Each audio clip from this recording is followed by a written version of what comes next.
Primera de Corintios, capítulo número 1, verso 18 en adelante. Amén. Primera de Corintios, capítulo número 1, verso 18 en adelante. Y en la medida que lo va encontrando se pone en pie y vamos a hablar de este tema que le titulamos. Cuando yo digo esto, estoy diciendo como desde la perspectiva que lo vieron los griegos, los gentiles. ¿A quién le importa la muerte de ese judío? Oh, bendito Dios. Para nosotros es el evento más importante, ¿cierto? Pero la muerte de Jesús ha sido menospreciada. Y al principio de la historia hubo mucha dificultad para dar a entender que por la muerte de un hombre Dios ofrecía salvación a la humanidad. Hoy día, en un sector del mundo como este, occidentalizado, por cierto, con una fuerte influencia de las religiones, nosotros podemos entender más claramente esto, pero cuando todo esto comenzó, muchos dijeron, ¿a quién le importa la muerte de ese judío? Y quiero que leamos la palabra del Señor en 1 Corintios 1:18. ¿Lo tiene? Leamos palabra de Dios para la gloria del Padre, del Hijo y del Espíritu Santo. Así dice la Biblia, porque la palabra de la cruz es locura a los que se pierden, pero a los que se salvan, esto es a nosotros, es poder de Dios. Pues está escrito, destruiré la sabiduría de los sabios y desecharé el entendimiento de los entendidos. ¿Dónde está el sabio?, pregunta Pablo. ¿Dónde está el escriba? ¿Dónde está el disputador de este siglo? ¿No ha enloquecido Dios la sabiduría del mundo? Pues ya que el mundo es la sabiduría de Dios, el mundo no conoció a Dios mediante la sabiduría, agradó a Dios salvar a los creyentes por la locura de la predicación. Porque los judíos piden señales y los griegos buscan sabiduría. Pero nosotros predicamos a Cristo crucificado. Para los judíos ciertamente tropezadero y para los gentiles locura. Mas para los llamados, así judíos como griegos, Cristo es poder de Dios y sabiduría de Dios. Decimos amén a la palabra. Y vamos a orar para que Dios nos bendiga. Mi hermano Esteban de Purén, acérquese acá y ora por esta palabra para que Dios nos dé gracia y sabiduría y entendimiento en la palabra poderosa. Amén. Una vez más, Padre eterno, vamos delante suyo, Dios mío, agradecidos por todo lo que usted nos ha permitido, Dios eterno, partir de esta mañana, mi Señor amado, como así también ahora en este culto, Dios mío, que hemos alabado su nombre, mi Señor, preparando desde ya nuestro corazón para lo que ha de venir, Dios mío. Pero antes, Señor amado, también está abierto nuestro corazón para recibir su palabra. Locura, Dios mío, como bien dice Santo. Esta que para muchos, Dios mío, es basurada, Dios eterno, mas para nosotros, Dios mío, es poder de Dios, Dios mío. Gracias te damos, Señor, por abrir nuestro entendimiento, por haber penetrado nuestro corazón, Dios eterno. Y ahora, mi Señor amado, nos queremos sentar a la mesa, a oír su palabra, a oír su voz, Señor amado. Desde ya usa mi sierva, mi pastor, Dios mío, como así también nuestro corazón, Señor amado, sea tierra fértil desde ya, Padre Santo. Gracias te damos, Dios mío. Así también, Espíritu de Dios, muévase con libertad. Haga usted la obra sobre cada uno de nosotros. Esta palabra que será enviada, Dios mío, a minutos antes de, Dios mío, de compartir esta cena, haga esa obra, Dios mío, en cada corazón de la cual tú desde ya escudriñas, Dios eterno. Gracias te damos, mi Señor, te damos gloria, honra, Padre, que solamente usted se la merece en el nombre poderoso de Jesús. Amén, amén y amén. Gloria a Dios. Y a su nombre enviamos saluditos diciendo que el Señor... Amén, tomen su asiento. Estas palabras, estas líneas las escribió el apóstol Pablo en esta primera carta a la iglesia de Corinto. Corinto era la capital de la provincia de Acaya, una ciudad portuaria fuertemente influenciada por la cultura greco-romana. Eso hay que entenderlo, porque todas las cartas también tenían un sentido respecto al destinatario. ¿Estamos aquí o nos fuimos? El desafío de Pablo, según la encomienda de Jesús mismo para él, fue llevar el evangelio al mundo gentil. Recuerde que Jesús nació y murió como judío y entre los judíos. ¿Cierto? Recuerde que el impacto primero del evangelio no fue hacia las demás naciones, sino primero hacia la nación judía. ¿Cuántos dicen amén? Y recuerde también que el mandato de Dios no solamente se relacionaba con los judíos, porque Jesús, una vez que murió y resucitó, según Hechos capítulo 1, versos 8 y 9, da a entender que el evangelio debía expandirse por el mundo entero, ¿sí o no? Cuando les dijo a sus discípulos, pero recibiréis poder cuando haya venido sobre vosotros el Espíritu Santo, y me seréis testigos. Y me seréis testigos en Jerusalén, en Judea, en Samaria y hasta lo último de la tierra. Y qué lindo es que el evangelio se expandió por el mundo entero y llegó también a este rincón que según algunos mapas es lo último de la tierra. ¿Le damos un aplauso al Señor o no? Porque Jesús tenía presente también a Chile. Cuando Él dijo hasta lo último de la tierra, en el último rincón del mundo, como un cantante habla por ahí, alaba lo que Él vive. Estaba también en el plan de Dios. Pero esa tarea principalmente recayó sobre el apóstol Pablo, que era un hombre intelectualmente muy preparado, teológicamente muy preparado. Y usted sabe la historia de Pablo, se la resumo en 2 minutos. Era un hombre que se oponía al evangelio. Y aquí creo que hay muchos de nosotros que fuimos enemigos del evangelio. ¿Cuántos dicen amén? Que no queríamos nada con los canutos. ¿Cuántos dicen amén a eso? Que los canutos, hermanos, no hastiaban, que se vayan, que molesten en otro lado. Y mira donde Dios te tiene canuteando hoy día. Bueno, el apóstol Pablo era peor que todos nosotros porque él consentía en la muerte de los cristianos, ¿cierto? Era una autoridad judía y según el capítulo 9 de los Hechos va camino a Damasco y tuvo un encuentro con Jesús. Repentinamente le rodeó un resplandor de luz del cielo y oía una voz que le decía: Saulo, Saulo, ¿por qué me persigues? Yo soy Jesús a quien tú... ¿Quién eres, Señor?, pregunta Saulo, y Jesús le dice: yo soy Jesús a quien tú persigues.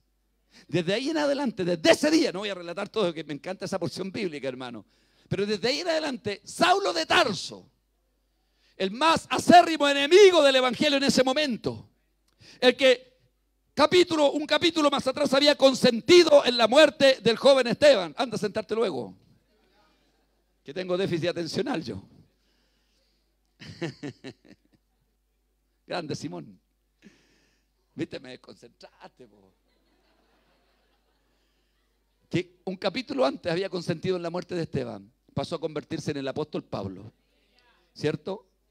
Y cuando el Señor mismo manda y comisiona, aleluya, al anciano Ananías a imponerle las manos a Saulo, a este que era enemigo, a este que era asesino, es como que se nos convierta el jefe máximo del tren de Aragua. Y Dios te manda a imponerle las manos. Mandemos a Juan Carlos. Siervo, le tengo una tarea, le diría yo. Y Ananías decía: no, ¿cómo se le ocurre? Este loco el que mataba. Estoy tratando de explicarle a usted porque yo sé que usted viene de un barrio. Si me pongo más pituco no me va a entender, po. ¿O no? Ay, qué picante. ¿Quién dijo eso?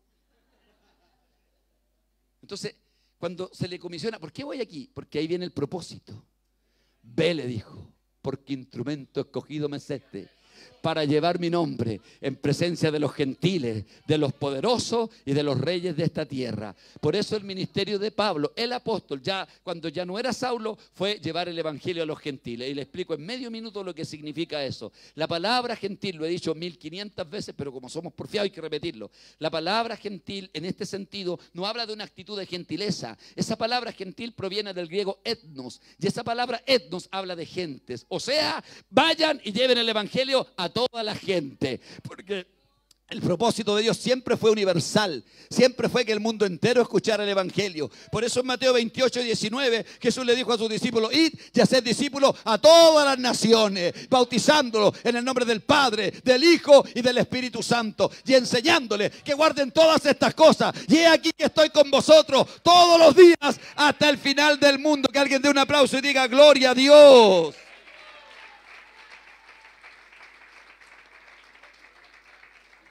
Entonces el propósito de Dios se cumple con Pablo, y Pablo empieza a llevar el evangelio más allá de las latitudes de los judíos, más allá de la frontera de los judíos. De hecho, mire, me acordé de algo. En Hechos capítulo 8, verso 4, se da a entender que viene una gran persecución, ¿cierto? Los que leen la Biblia dicen amén. Y hay algunos predicadores y escritores también dan a entender de que eso fue para que el evangelio se expandiera más allá. Porque en Hechos 8:4 dice: pero los que fueron esparcidos a causa de la persecución a causa de lo que vino, a causa de que lo estaban matando. Los cristianos tuvieron que huir, tuvieron que arrancar. Pero dice, pero los que fueron esparcidos iban por todas partes predicando el evangelio. Pero fue Pablo el que mayormente confrontó al mundo gentil, a los gentiles, a las demás gentes. Y especialmente en ciudades como Corinto, Tesalónica, Filipos, Galacia, que Galacia era un conglomerado de pueblos, era algo así como una isla. Por eso tenemos carta a los corintios, tenemos carta a los colosenses, tenemos carta a los filipenses. ¿Cuántos dan alabanza? Tenemos carta, aleluya, a Tesalónica, gloria al nombre del Señor, a los romanos. El alcance del evangelio al mundo gentil. Y hoy día a los temuquenses, a los purenenses, a los padres de las casinos, dale una alabanza, a los tugullinenses y a los porfiaditos también. Pero Pablo enfrenta esto y confronta el gran desafío que era llevar el evangelio al mundo gentil. Y aquí me meto en el contexto. Porque los gentiles, en ese contexto, todas estas ciudades que nombré, que fueron alcanzadas por el ministerio de Pablo, que fueron alcanzadas también por el trabajo apostólico, tenían una influencia tremendamente importante de la filosofía griega. Hasta esas alturas de la historia se había mezclado el pensamiento y se hablaba de la cultura greco-romana. Y tenía dos grandes desafíos el apóstol Pablo y el evangelio para llegar ahí. Primero, el libertinaje que había en la cultura greco-romana. Segundo, la influencia de los pensadores griegos. Los griegos respetaban la sabiduría. Por eso aquí lo dice, que los judíos, ¿qué piden? Señales. Y aleluya, ¿qué piden los griegos? Sabiduría. Ese era el desafío del apóstol Pablo. Alabado sea Dios. Presentar a Cristo, aleluya, como sabiduría y poder de Dios. Y nosotros hoy día, 2024 años después de que Cristo murió, decimos Cristo es sabiduría y es poder de Dios. A mí me llegó la sabiduría y el poder de Dios de Cristo. A mí me salvó la sabiduría y el poder de Dios de Cristo. Cristo es poder de Dios y Cristo es sabiduría de Dios.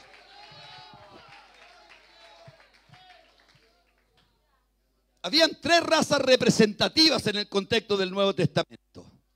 De hecho, tres de los evangelios identifican a estas tres razas representativas. Primero, los judíos. Se estima que el evangelio de Mateo fue dedicado mayormente a los judíos.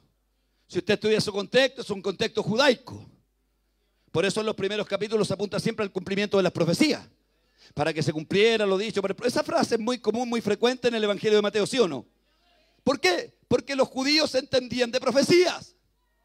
Se estima que el segundo evangelio de Marcos fue escrito a los romanos, que es un evangelio dinámico, un evangelio breve, y se comienza a presentar a Jesús de inmediato como el conquistador poderoso, porque los romanos solo pensaban en la conquista. Y se estima que el tercer evangelio identifica a la raza griega. Por eso la genealogía de Lucas apunta a Adán, al primer hombre en esta tierra.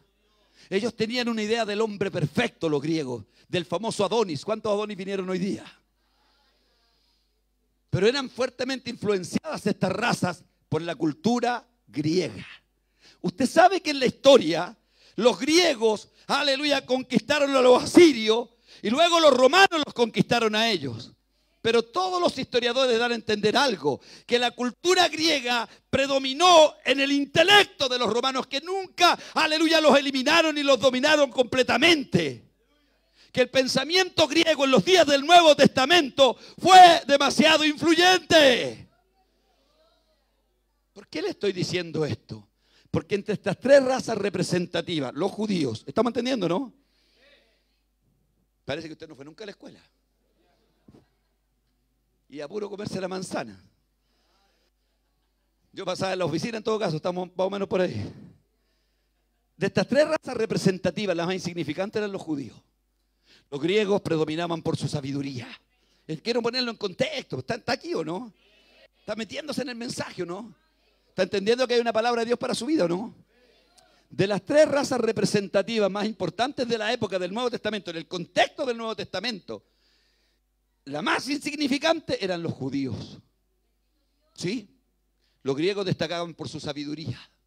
Destacaban por sus pensadores, destacaban por su historia, por sus logros en guerra, por Alejandro Magno, por el rey Filadelfo, por todas esas dinastías que de alguna forma dieron origen, vida y pie al imperio griego. Destacaban, hermanos, por las grandes guerras que habían tenido. Los romanos destacaban por la conquista fierosa, porque eran fieros en la guerra.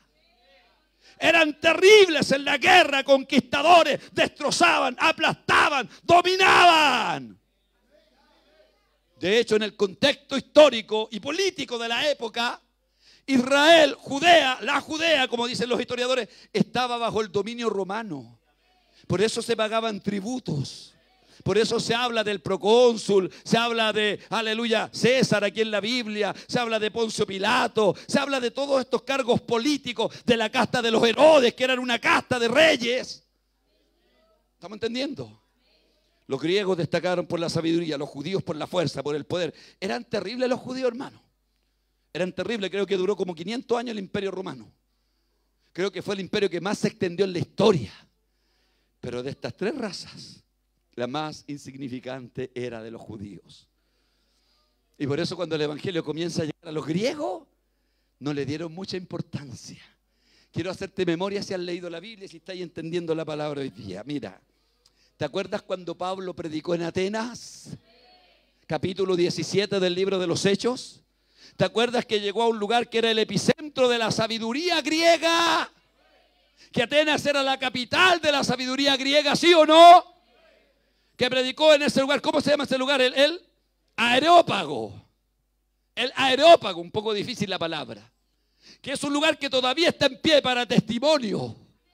Que todavía está en pie esa galería donde, cierto, disertaban los grandes pensadores de la época. Entre ellos la escuela de los epicúreos y de los estoicos, que si usted busca información, existieron. Que si pregunta sobre ese lugar del Areópago, existió. Porque la Biblia habla de lugares que existieron, de civilizaciones que existieron, de personajes que existieron. Porque la Biblia habla verdad. Alguien déle un aplauso a Dios por esta su palabra.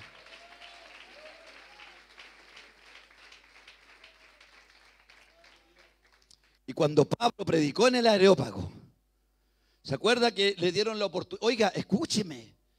Es como que a Jaime Romero lo llevaran al Senado. Es como que usted hablara en un lugar importante. ¿Cuántos están aquí todavía? El haber predicado en el Areópago no fue cualquier cosa. ¿Cuántos dan alabanza? Y usted sabe el mensaje que se mandó. Usted sabe que estando en Atenas, su espíritu se enardecía al ver a la ciudad entregada a la idolatría. Y cuando tuvo la oportunidad se mandó un mensaje que Pablo era un hombre capacitado, era un hombre preparado, era un hombre intelectualmente muy avanzado, un hombre que Dios usó para gloria y alabanza de su nombre. Me gusta el mensaje de Pablo, no me voy a detener ahí. Usted sabe que les habló del Dios creador. Había un altar, una inscripción al Dios no conocido. Pablo dice, bueno, al Dios que ustedes no conocen yo les predico. ¿Cuánto alaban la gloria de Dios, hermano? Pero cuando habló de la muerte y de la resurrección, ¿qué dijeron? Estáis locos, le dijeron. Quiero ponerlo en contexto. El desafío que enfrentó Pablo de hablar de la muerte de un judío. Estamos viendo, ¿no?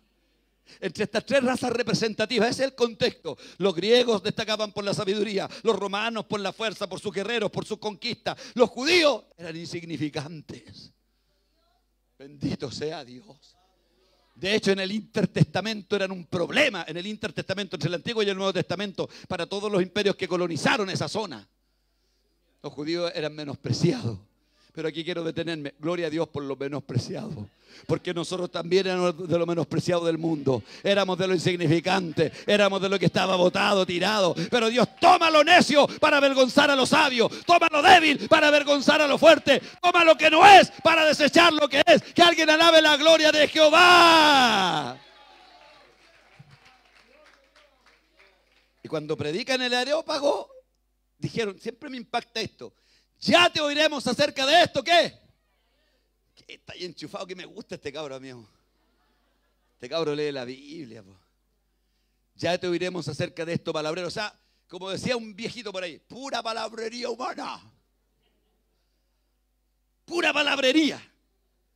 O sea, es una locura. Ahí estamos entendiendo ahora, ¿no? ¿Qué va a interesarnos que alguien murió, que derramó su sangre? ¿Qué nos va a importar si era un judío? ¿Sabe qué pensaba el otro día? ¿Te imaginas hubiera sido la historia de un filósofo griego? De un Aristóteles, de un Sócrates, de un Platón, de un pensador griego. ¿Te imaginas? Pablo les habría dicho, bueno, por eso Sócrates murió en la cruz. Les habría interesado. Se acabó el gozo. Habría sido algo más atractivo para ellos, porque era un sabio. La inteligencia, la sabiduría, el pensamiento. Dice la Biblia que los epicúreos, los estoicos, los griegos, los sabios de ese tiempo no se interesaban en otra cosa sino en escuchar y oír algo nuevo, un pensamiento, una tendencia, una filosofía nueva. Entonces yo pensaba el otro día en eso. ¿Te imaginas, hermano querido, que si el mensaje hubiera sido que un filósofo murió en la cruz, a lo mejor les habría interesado? ¿Te imaginas que hubiera sido el mensaje que uno de los grandes emperadores romanos murió en la cruz, que derramó su sangre? César, Nerón, alguno de esos grandes emperadores romanos, alguno de los Césares romanos. Tito, el general Tito, que era conocidísimo en esos días. Vespasiano, cualquiera de ellos, Domiciano, cualquiera de ellos. Algún faraón importante. Pero no fue un faraón importante. No fue un guerrero romano. No fue un sabio griego. Por eso esta palabra, y voy a lo que leímos. Por eso, porque menospreciaron la muerte de un judío. Porque el mundo gentil, con su influencia griega y romana, con sus pensamientos libertarios, con los amantes del placer que eran, no les importaba para nada la muerte de otro judío. Porque también hay que decir algo, nuestro Señor no fue el único que murió en la cruz. Porque el imperio griego y el imperio romano habían implementado como castigo a los sediciosos, especialmente a los delincuentes, a los ladrones, aleluya, a los revolucionarios, la muerte de cruz, para avergonzarlos delante de toda la sociedad e infundir temor de esa manera. Antes de Jesús murió mucha gente en la cruz. Después de Jesús murió mucha gente en la cruz. Por eso este es el contexto. ¿A quién le puede importar la muerte de ese judío? Para estos pensadores, gloria a Dios, ellos decían, es uno más de los tantos que han matado, es uno más de los delincuentes que han muerto, es uno más de los sediciosos que tomaron preso y lo llevaron a la cruz. Pero Pablo dice, no es cualquiera, no es cualquiera el que murió en la cruz, porque por la palabra de la cruz es locura, pero para los que se pierden, ¿cuántos dan alabanza y dicen gloria a Dios?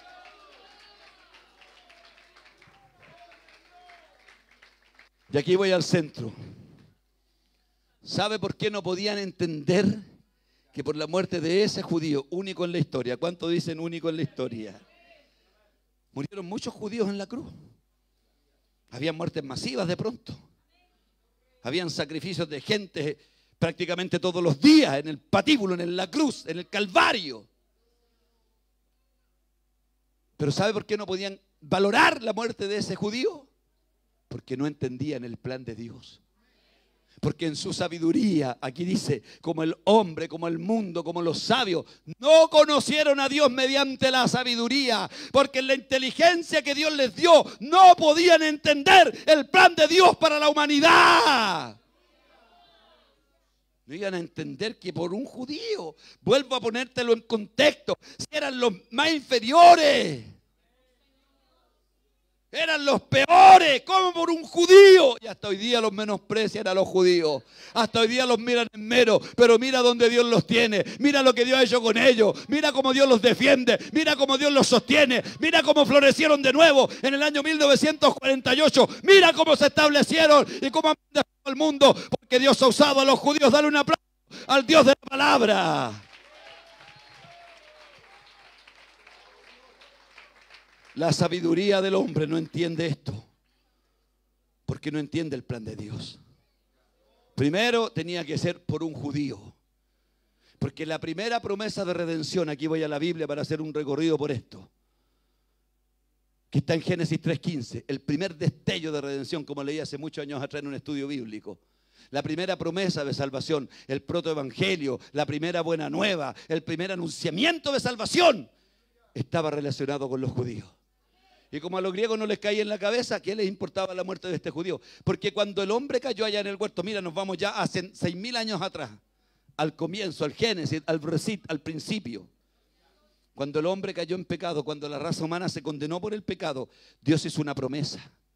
Y en Génesis 3:15 dice, y lo hemos tratado muchas veces en estudios bíblicos, en predicaciones, la promesa de redención que aparece en Génesis 3:15, cuando Dios llama al hombre, a la mujer y a la serpiente. ¿Les conté este testimonio, no? Que llegó un censista a una casa y quedó sorprendido porque llama y dice, aló, hola, ¿cómo es su nombre? Adán. Adán, dijo, oh, wow. Yo soy censista, trabajo en el INE. Anoto todo mal, alaba lo que él vive. Y dijo, don Adán, qué bueno, sabe que estamos censando. ¿Puede llamar a su esposa? ¡Eva! ¡Wow! Y este censista parece que era cristiano, dijo Adán y Eva. Y se pone a reír jocosamente. Oiga, parece que estamos en el paraíso. Usted se llama Adán, su esposa Eva. Falta la pura serpiente. Serpiente, ¿no? Si mi suegra también está, dijo, dale una alabanza. Entonces, cuando cae, menos mal que mi suegra está en el cielo, no escucha esta estupidez. Hermano querido, cuando cayó Adán, cuando cayó Eva, los llama a los tres y llama a la serpiente. Y se promete la salvación ese día. Entonces, esto no lo entendían los griegos, no lo entendían los romanos, usted tampoco lo entendía, pero un día lo entendimos. Tenía que ser a través de un judío. Porque el primer destello de redención dice, y pondré enemistad entre tu mujer, entre tu simiente y la simiente de la serpiente. ¿Cierto? Entre tu simiente y la simiente de la serpiente. Y pondré enemistad entre ti y la mujer. Entre tu simiente y la simiente suya. Simiente, descendencia. ¿Cuántos dan alabanza? Simiente, hijos. Simiente, genealogía. A eso se refiere. Entre tu simiente. Y usted sabe que estaba proyectándose en el plan de Dios. Que a través de un nacido de mujer. Y no de cualquier mujer. Ni de cualquier linaje. Ni de cualquier raza. Porque esa promesa se extendió hacia el pueblo de Israel. Porque era en el pueblo de Israel, en los judíos, que tenía que cumplirse esa promesa. Aleluya. Por eso los griegos no lo entendían, porque no entendían a Dios, decían es una locura, pero tenía que ser a través de un judío, porque desde ese día se estaba proyectando lo que pasaría cuando Jesús nació del vientre de María, cuando hubo una señal al mundo entero y una virgen concibió y dio a su hijo y llamaron su nombre Jesús, el Salvador de la humanidad. Que alguien le dé un aplauso.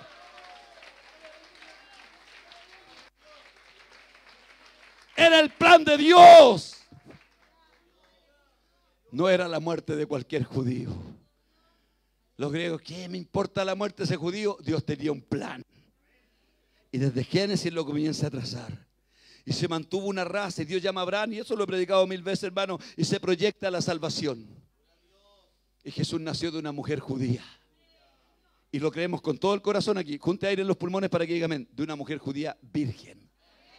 Virgen, amado hermano, no significa ese monito de yeso que está en la iglesia católica al cual adorábamos antes y le besábamos las patitas. Pobre María tiene el dedo gastado tanto que se lo besamos. La María de los católicos. ¿Cuánto le besaron el pie a María? A ver, ¿alguien le besó el pie a María? Ya hoy día me vaya a besar el pie a mí también. El dedo gordo. Justo no me he cortado la uña. Yo le besé el pie a María, me decía, ay. Cuando entrábamos a la cancha éramos terrible malos. Oh. Perdíamos igual después. La María de la Biblia. El plan de Dios estaba enfocado hacia allá. Por eso los griegos no lo entendieron. Todo lo que la Biblia dice no lo entiende el hombre en su entendimiento natural. Porque el hombre natural no puede entender las cosas de Dios, porque la filosofía no coincide con el pensamiento divino, porque la sabiduría del hombre se ha enfocado en otras cosas y no en entender a Dios. ¿Cuántos dan alabanza? Por eso, alabes en esto, el que viene de alabarse, en entenderme y conocerme que yo soy Jehová, que hago misericordia a millares, a los que me aman y a los que guardan mis mandamientos. Que alguien dé alabanza y diga amén. Ya Jeremías lo decía, no se alabe el sabio en su sabiduría, no se alabe el rico en su riqueza, ni el valiente en su valentía. La sabiduría del hombre para Dios no es nada. Y tenía que ser a través de un judío. Porque la proyección, el plan de Dios estaba ahí. Siempre los judíos fueron menospreciados, siempre. De hecho, a mí me llama la atención todos los comentarios que hacían en el contexto de la Segunda Guerra Mundial. Perdón un poquito de historia. Cuando hablaban del problema judío. Para Dios los judíos nunca han sido un problema. Son un pueblo con propósito. Dame un aplauso para ir terminando, hermano. Y tenía que ser, ahora voy a lo que vamos a conmemorar, a través de la sangre. Tampoco lo entendieron los filósofos griegos, los pensadores, los romanos, ni nadie lo entendió, porque no entendían a Dios. ¿Sabe que cuando alguien no entiende el evangelio, no simplemente no entiende al predicador, no entiende el plan de Dios? ¿Sabe por qué hoy día vamos a conmemorar la muerte y el derramamiento de la sangre de Cristo? Porque en el plan de Dios desde la eternidad, ya hasta la eternidad, estaba presupuestado que mediante la sangre de Jesús íbamos a ser salvos. Si alguien pregunta, pastor, ¿pero por qué a través de la sangre? Todas las culturas antiguas creían en la eternidad, pero no entendieron la salvación. No entendieron que hay un plan de salvación. Los filósofos no entendieron, que disertaron de muchas cosas, orientaron a la gente en muchas cosas, pero no entendieron lo más importante. Porque alguien puede tener la cabeza llena de conocimiento, pero si está perdido se va a ir al infierno con conocimiento y todo. Pero alguno de nosotros puede ser ignorante en muchas materias, podemos ser limitados en conocimiento, pero con el entendimiento de la palabra vamos derechito para el cielo. Que alguien aplauda, diga gloria a Dios. Y estoy terminando. Seba, me preparáis esa alabanza, después en su momento te la pido. Hermano querido, tenía que ser a través de la sangre. Porque hay un edicto divino que da a entender que la paga del pecado es muerte. El pecador, y aquí todos somos pecadores, algunos son pecadores arrepentidos y otros empedernidos. Yo estoy entre los arrepentidos. Porque aquí no hay ninguno que no sea pecador. Porque la Biblia dice que por cuanto todos pecaron, estamos todos destituidos de la gloria de Dios. Porque la Biblia dice en Eclesiastés 7:20, ciertamente no hay hombre justo en la tierra que siempre haga el bien y nunca peque. Porque la Biblia dice en Jeremías capítulo 2, verso 22, que aunque te laves con lejía y amontones jabón sobre ti, la mancha de tu pecado permanece delante de mí, dice Jehová el Señor. El pecador merece la muerte. Porque cuando Adán cayó, entró la muerte. Dios le había dicho a Adán esto, que es muy sencillo entenderlo, hermano. Ahora que estamos acá lo entendemos mejor. Dios le dijo a Adán, mira, el día que de él comieras, ciertamente morirás. Y entró la muerte en los tres aspectos que tiene la muerte. Tengo que enseñártelo, porque cuando conmemoramos esto no se trata de comerse un pedacito de pan y tomarse un jugo de uva y irse para la casa. La muerte tiene tres aspectos: físico, espiritual y eterno. Y cuando Adán cayó, entró la muerte en esos tres aspectos. Porque Adán comió del fruto prohibido y no murió inmediatamente. Pero ese día murió espiritualmente. Y la palabra muerte en toda su etimología significa separación. Ese día hubo separación de la comunión entre Dios y el hombre. Murió la comunión con Dios porque Dios no tiene comunión con el pecado. Porque Dios es luz y no hay tinieblas en él. ¿Cuántos dicen amén? Entró la muerte espiritual, entró la muerte física. El hombre por eso vive un tiempo determinado y muere. Pero lo peor de la muerte es la muerte eterna. Que el hombre muera y quede separado eternamente de Dios. ¿Y cuál es la manera de redimir esto, de remediar el problema? A través de la sangre. Porque por el pecado, y aquí escucha bien, alguien tiene que morir.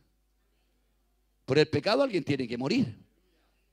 Yo siempre digo que en Génesis 3:21 hay la evidencia del primer sacrificio que se hizo por el pecado.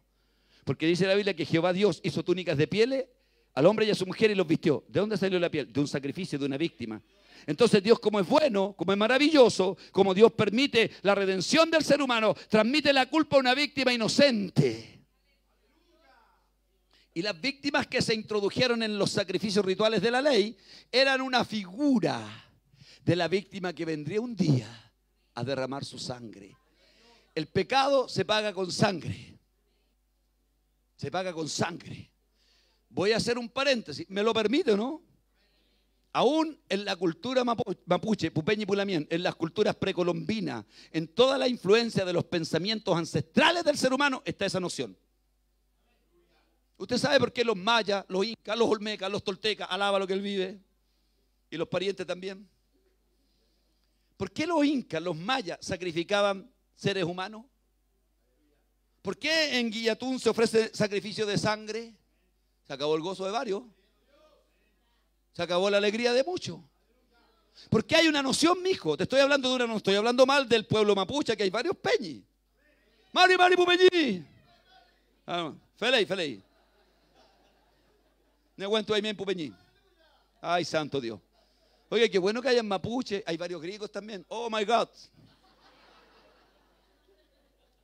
Tiene una cara picante y dijiste, yes. En todos los pensamientos ancestrales existía esta noción de aplacar la ira de Dios con sacrificio, ¿sí o no? Sí, hay un caso que se judicializó, no voy a hablar de eso, en el terremoto del año 60 y en Puerto Saavedra. Eso está en las crónicas policiales. Uno tiene que informarse cuando predica estas cosas. Entonces, hermano querido, en toda la conciencia del hombre a lo largo de la historia estaba la noción ciertamente de aplacar la ira de los dioses para ellos, o de Dios, en el caso de los mapuches, de Huecufe, ¿cierto? ¡Aló!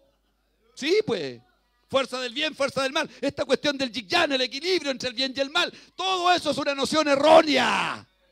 Porque la sangre de ninguna víctima, por muy, aleluya, grande que sea, aplaca la verdadera ira de Dios. La única sangre que sirvió para aplacar la ira de Dios es la sangre de su Hijo, que fue derramada en la cruz del Calvario.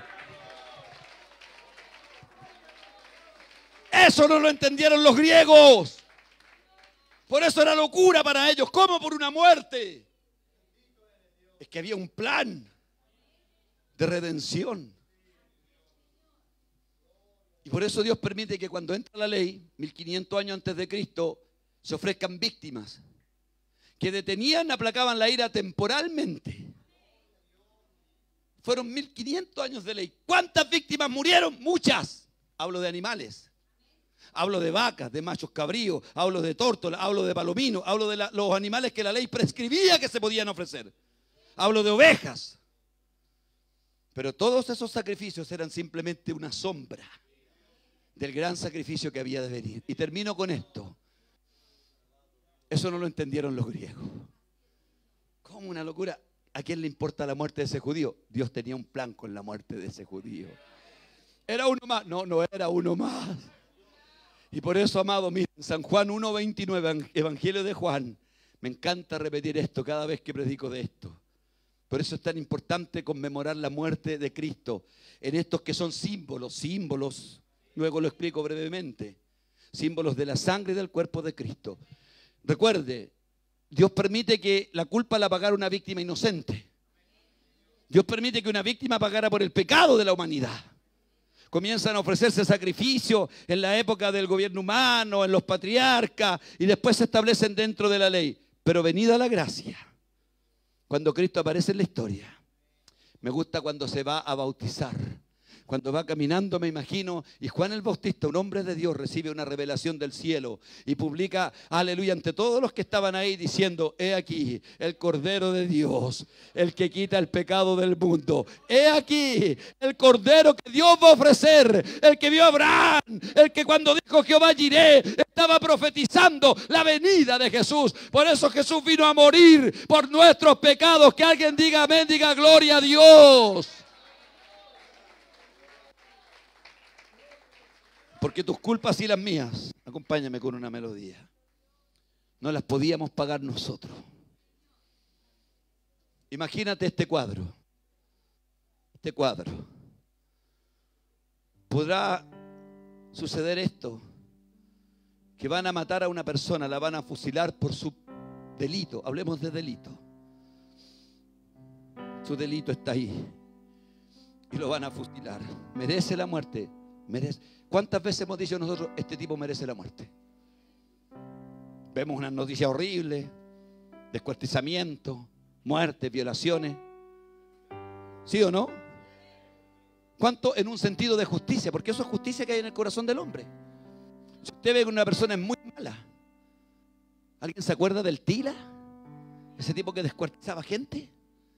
Hay varios nombres célebres en la historia policial. Pero ¿cuántas veces en tu corazón, mira, yo quiero que te conectes con esto? Tú has dicho, este merece la muerte. Debería volver a estar vigente la pena de muerte. ¿Cómo se llama eso? Sentido de justicia. No estoy diciendo que esté de acuerdo, por favor. Estoy diciendo el sentido de justicia que hay en cada ser humano. Bueno, quiero decirle que usted también merece la muerte. Tal vez no delante de la sociedad. Tal vez no delante de un tribunal. Pero delante de Dios todos merecíamos la muerte. Ahora imagínate, hay una persona ahí, frente al pelotón de fusilamiento. Los rifles, las escopetas, no sé cómo se llaman, están preparados. Los fusiles. Y aparece la mamá de ese imputado. Dice, no lo mate, es mi hijo. No lo mate. Denle una oportunidad, por favor. Yo voy a morir por él. Esa mujer puede morir por su hijo y librarlo de esa muerte. Puede que acepten y digan, matemos a la mamá, no matemos al delincuente para que este cambie. Esa mamá puede salvar a su hijo de esa muerte, pero de la muerte eterna no lo va a salvar. Alguien a punto de morir. Los médicos intervienen y lo salvaron de morir de esa enfermedad. Bien, pero no lo salvan de la muerte eterna. Pero cuando Cristo murió en la cruz, murió para salvarnos de la muerte eterna, del infierno, de la eternidad sin Dios. Por eso el sacrificio de Cristo es el único que tiene valor. Aleluya, para con Dios. Es el único que Dios reconoce. No es por obra, es por gracia, es por la fe, es por su sangre, es porque Cristo vino a morir por los pecadores. Palabra fiel y digna es esta, de ser recibida por todos, que Cristo Jesús vino al mundo para salvar a los pecadores. Y Pablo dice ahí, de los cuales yo soy el primero, y a mí pónganme en el segundo lugar. Gloria a Dios para siempre. Por eso hoy vamos a conmemorar la cena, porque para nosotros sí importa la muerte de ese judío. Para mí sí es importante la muerte de ese judío. ¿Y sabe por qué es importante? No tan solo porque murió, sino porque al tercer día resucitó. Dale un aplauso grande y ponte de pie.